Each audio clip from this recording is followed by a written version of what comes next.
Welcome back in, everybody, to Fantasy Fest 2025 here on Fantasy Pros YouTube channel. It is me, Joe Pisapia. What an incredible job by all of our analysts and hosts and guests for the first few hours. And it rolls on here with me, Joey P, and Pat Fitzmaurice, my Patty Gigs. And we brought in one of the big dogs. That's right, from BDGE. Nick Ercolano is going to join us. Nicky, baby, it's great to see you here. How are you holding up through the craziness of the August fantasy football?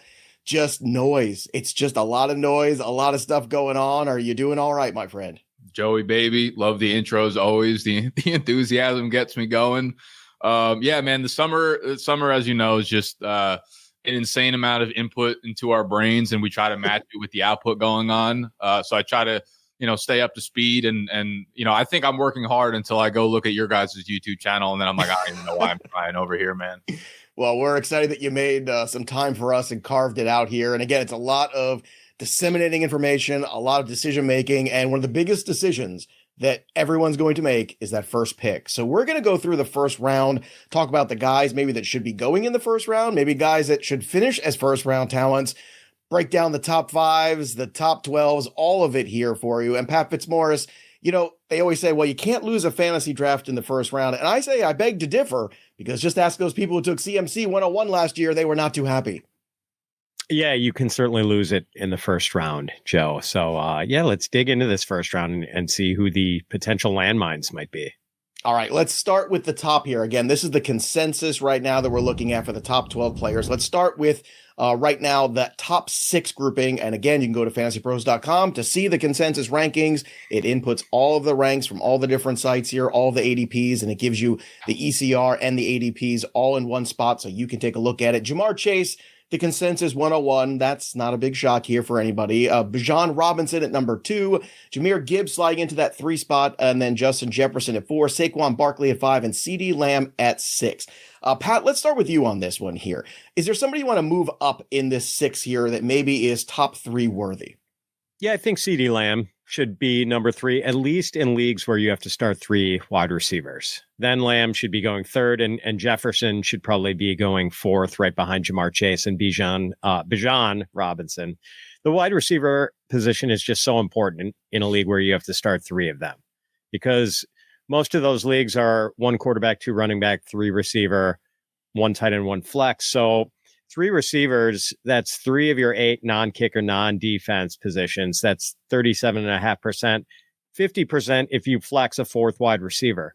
So having like depth and top end talent at the position is really important. Over the last 3 years, Lamb has averaged 7 catches a game, 87.8 yards per game, even though he didn't always have Dak Prescott at quarterback over that period. And Dak is healthy now. The arrival of George Pickens should help. Pickens is a complementary skill set, so he's going to draw some defensive attention, at least more than someone like Jalen Tolbert would draw. So it's a good setup for Lamb this year. Perhaps just a little bit more than Jalen Tolbert. Nick, let's talk about this first grouping here, this first half. Are you of the same mind as Pat, where CeeDee Lamb is the guy that you want to move up, or is there a different order of these top 6 for you? Maybe somebody that's not in this 6 that you would want to move in there? Yeah, Lamb was for sure the name that popped out to me here. I have him up at the 102, so he's my second player off the board. Wow. In most drafts. And it's not necessarily that I think he's going to end up with more fantasy points than the Bijans or the Gibbs of the world, but what I found drafting for the most part is the tier of, if you're drafting early on in drafts and you have the 102 or 103, and you go with a running back, the receivers that end up coming back to you at the 2-3 turn are a lot messier than I think the running backs are. So if you go with your wide receiver, it's almost like a hero wide receiver build where you grab your one up top. A lot of the times when you come back on that 2-3 turn, you'll have an option of, Jacobs, Bucky, Jonathan Taylor, Chase Brown. And I feel my team gets a lot stronger in terms of all around build. So I like to go with the receiver up top, but like CeeDee Lamb's, a nice consolation prize there, because when you think of the Cowboys setup this year, it's like, we don't like their run game. Javante's probably spearheading that. The defense, I don't think gets talked about enough about like how they could be like a Bengals light in a sense, man. Like they don't have much going on over there. You got Micah Parsons out right now. Overshawn was one of their, most like tantalizing up and coming rookie prospects where I don't know when he's going to be back on the field. Trayvon Diggs is also coming back from injury. Like they don't have a lot of personnel. We think about the Cowboys and their defense of what it could be based on pretty much just like Micah Parsons right now, but we don't know when he's going to get up to speed. We don't know what they're going to look like. So I could see them throwing the ball, 35, 37, right on the heels of the Bengals realistically. And it could be just Jamar Chase and T. Higgins over there in Dallas. So like, give me all of the CeeDee Lamb. All right, so these are the half PPR ranks. So Nick, does that change anything for you? Like if it moves to, let's say, a non PPR format, is it still Lamb over Robinson then for you as well? Yeah, I would probably go a little bit more skewed towards the running back there. It's obviously a lot more touchdown heavy. And I think a guy like George Pickens, he hasn't scored a ton of touchdowns in his career on a yearly basis, but he's a dude that should, like just how talented he is by the end zone. If you're down there, if you're within the 10-yard line, I can't imagine they're not trying at least one of those lob balls per game from Dak to George Pickens over there. So I could see CeeDee Lamb end up finishing with like 1,600, 110 catches, but maybe 8 touchdowns, which would knock him down lower than Jahmyr Gibbs or a Bijan who's going to take the full goal line role. So I'd probably drop CeeDee underneath the running backs that are kind of listed there. So I don't have them too far off than what's showing on the screen for standard rankings. All right, let's take a look at some of the guys maybe want to reorder in the negative side. So both the boys wanted to move CeeDee Lamb up to number 3. Pat, does that knock Jahmyr Gibbs out of number 3? And if so, how far down are we going to move him? Basically, I would flip-flop him with CeeDee Lamb and put him at number 6 in a start 3 receiver league. And I love Nick's point about how you're probably going to, if you're drafting in the early part of the first round, you're probably going to like what's there at running back a little better than what's at wide receiver, because there's a clear top 10 at wide receiver, I think, and that's probably going to be gone by the time you get back to the late second round. So I don't really want to take Gibbs at 3. I also worry a little bit about whether the Lions offense is quite as potent this year with Ben Johnson out and center Frank Ragnow having retired. Like, this was an offense that scored 70 touchdowns last year, led the league in scoring, and Gibbs had 20 of those 70 touchdowns. Like, he's probably going to score fewer TDs this year, maybe a lot fewer. And if the Lions continue to use Gibbs and David Montgomery in nearly equal measure, it's just hard for me to put Gibbs ahead of, Saquon Barkley because of that. And I'd also rather have Lamb or Justin Jefferson in a league where you have to start 3 wideouts. Well, considering the Barkley workload, I'm still very comfortable taking Gibbs over Barkley. History teaches us the last 25 years that does not go in a good direction for the guy who has 400 plus carries the next season. It just doesn't go that way. Nick Ercolano, when you're looking at this grouping here, is there somebody maybe you want to shift down or maybe even out of this top 6? This is my top 6 here. It's just like a shift of names. In half PPR, I have Saquon as my RB1 still.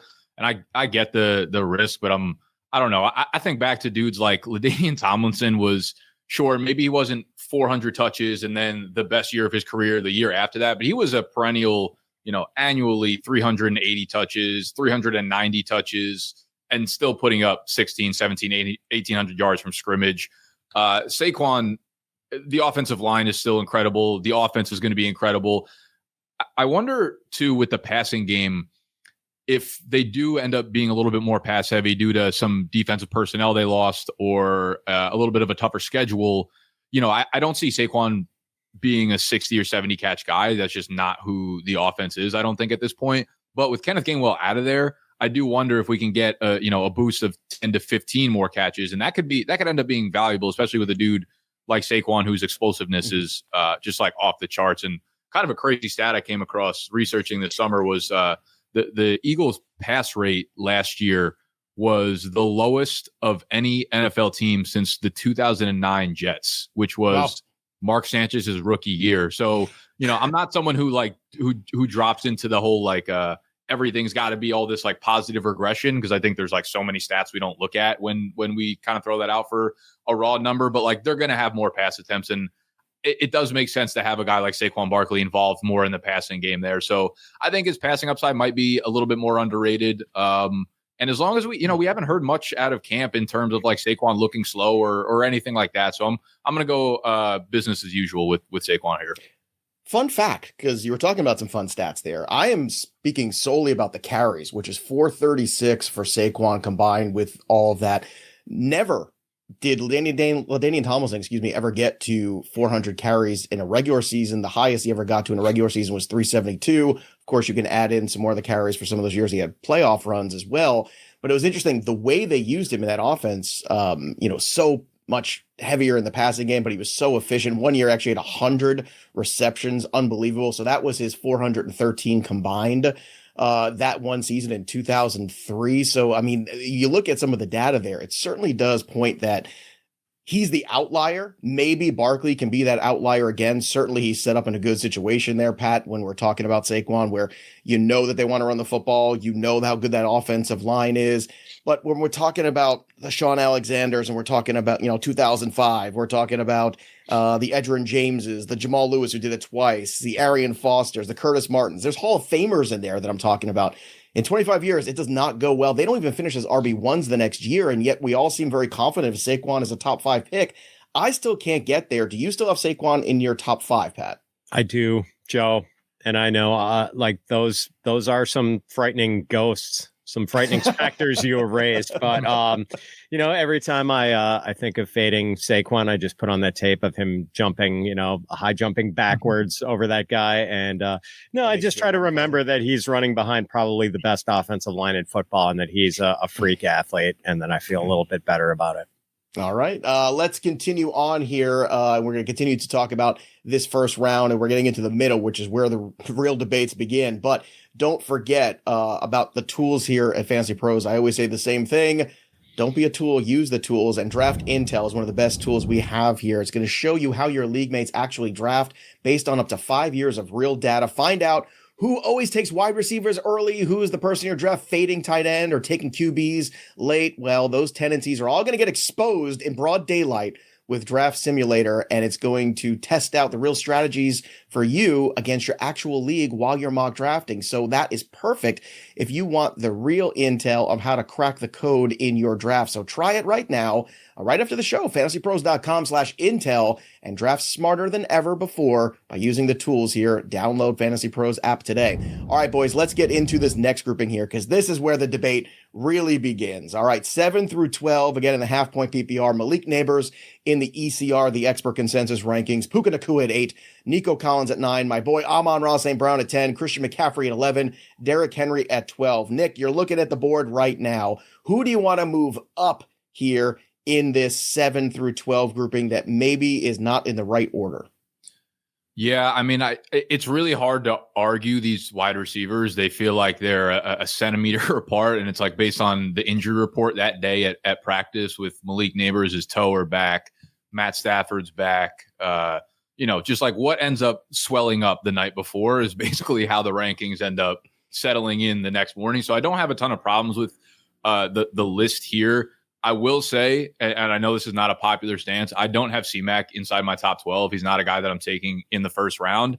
I just he's just not for me this year. I think when we look at the consensus top, 14 or 15 picks in fantasy football this year, it's about as strong as we've seen in a really, really long time. And I know a lot of people say, you can only win with upside.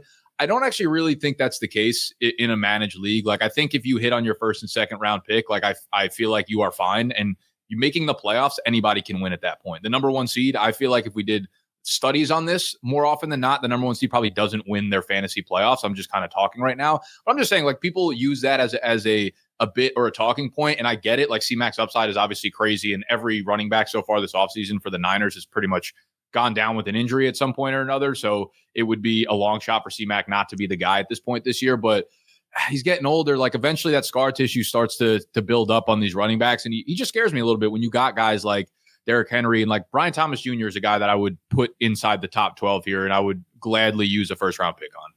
Nick, did Christian McCaffrey scare you last year coming off 417 combined touches? He was not like a dude I was necessarily fading. I didn't end up with him in any of my drafts. I think I probably had him around, I don't know, like the 105-ish. So I didn't end up with him a lot of my drafts, but it wasn't because I felt like super smart and I was like, I'm fading him because he's injured and everything like that. Just happened to turn out that way. So wasn't on my teams last year, won't be on my teams this year. And I like that you said where you have him too, because going into this year when we started in best ball, he was going around the 14th player overall, and I thought that's perfect. That's exactly where that risk reward is huge. And I knew by the time we get here, would be scratching the surface of the top 10, and I've seen him go as early as 7 or 8 in drafts. Pat, you have a different take here on Christian McCaffrey. You actually think he's undervalued here. So let's take the opposite approach, make the other side of this argument on the coin for Christian McCaffrey. So I'm saying he could be undervalued, Joe. And basically, Nick was speaking my language about McCaffrey because my rankings do not match my take here that I'm about to give you because I have him outside. I have him outside so my top 12. Doesn't match the drapes, Pat. Exactly. Yeah, okay. I'm just saying, like, maybe he could be undervalued. And I was doing a draft at the Fantasy Football Expo a couple of weekends ago with Rich Rebar of Sharp Football, and Rich took McCaffrey 4th overall in this draft we were doing. And Rich and I were talking about it later. And he basically said, like, when has Christian McCaffrey ever been healthy and disappointed anyone? And since the trade of the 49ers in 2022, McCaffrey has averaged 19.8 touches, 115.5 yards from scrimmage, and 1 touchdown per game for the 49ers. And we know Kyle Shanahan's system is extremely running back friendly, and he loves feeding CMC the ball, probably more than is wise for CMC's health, but like Shanahan can't help himself. So if he is healthy, we know he's going to smash this. He's going to be better than the 11th overall pick if he's healthy. There's like no question about that. And I agree, the injury risk is terrifying, but maybe because of the potential upside, like maybe he's a value at 11 overall. All right, Pat, who do you think might now be somebody that could be overvalued in this range when you're looking at this list? Oh, man, I've been like listing Lions as overvalued for the last 90 minutes. So why stop now? I guess it's Amon-Ra St. Brown. Like his fantasy scoring was slightly down last year from 2023. He went from 20.7 PPR fantasy points per game to 18.6 last year. Still amazing. But for Amon-Ra St. Brown to just get within 2 fantasy points per game of where he had been in 2023, he needed to catch a career-high 12 touchdown passes and catch 81.6% of his targets, which is just an insane catch rate. I mean, he had a really outstanding 72.6% catch rate over the previous 2 seasons. So he had to go 9 percentage points better than that just to get within 2 fantasy points per game of where he had been the year before. So it's because his targets fell off. He went from 10.3 targets a game in 2023 to 8.3 last year. And I think the emergence of Jameson Williams was a big reason for that target drop off. If JMO is a fairly healthy year, it's just hard to see Amon-Ra getting back to 10 targets a game. So safe floor for sure. I just don't know if the ceiling is what it used to be.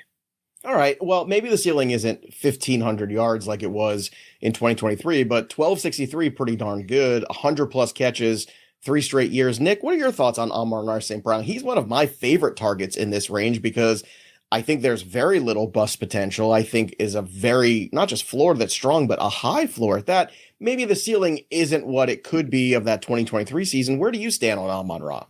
Yeah, I'm kind of par for the course when it comes to Amon-Ra. Like I will definitely take him if he's there. I don't know that I'm necessarily trying to jump over the Puka tier, the Nico tier, because I do think those guys have legit, kind of league breaking wide receiver 1 type upside. Where Amon, I think if he had that, the last couple of years, the offense was set up for him to like see that come to fruition, which we didn't get. But in a full PPR league. Love Amon-Ra. I think you knock him down a little bit in a half PPR league, but I'm not as concerned about Detroit as I think most people are coming into this year with regression. Obviously, losing Ben Johnson is going to hurt a little bit, but they're going to end up running the same system there. Of course, he's like the mastermind of when to call a play in the right situation, all that kind of stuff. So they lose a little bit of magic, of course, but O-line takes a hit. I think they've kind of been drafting and stocking up behind dudes like Ragnow for this type of situation. So I think the team has just been playing together for quite a while right now. And the personnel is so upper echelon that like, I don't actually imagine a huge fall off from the Lions. So I do think Amon-Ra is like a great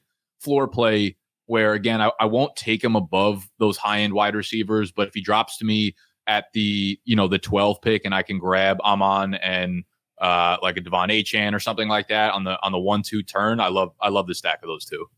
All right. Don't forget, everybody, if you're watching us live, make sure you like the stream here. Make sure you drop your comments below. We're doing free giveaways today. And On top of that, we're taking your questions. So if you've got questions about the first round, we'll try to squeeze in a couple of them here in the next segment here. Before we continue on, I want to look at the rest of this grouping here, the guys outside of the top 12, and some really intriguing names. Brian Thomas Jr. coming off an incredible season. Ashton, Jeanty, one of the most hyped rookie running backs we've had in quite some time.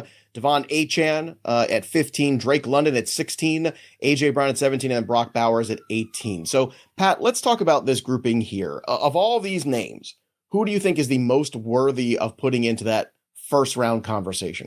Most is London, with Ashton, Jeanty as runner-up. Like, I have London ranked 9th overall. I think he could lead the league in targets this year. He had 158 targets last year in putting together a season that was full of career best numbers, 100 catches, 1,271 yards, 9 touchdowns. Totally clicked with Michael Penix late last year.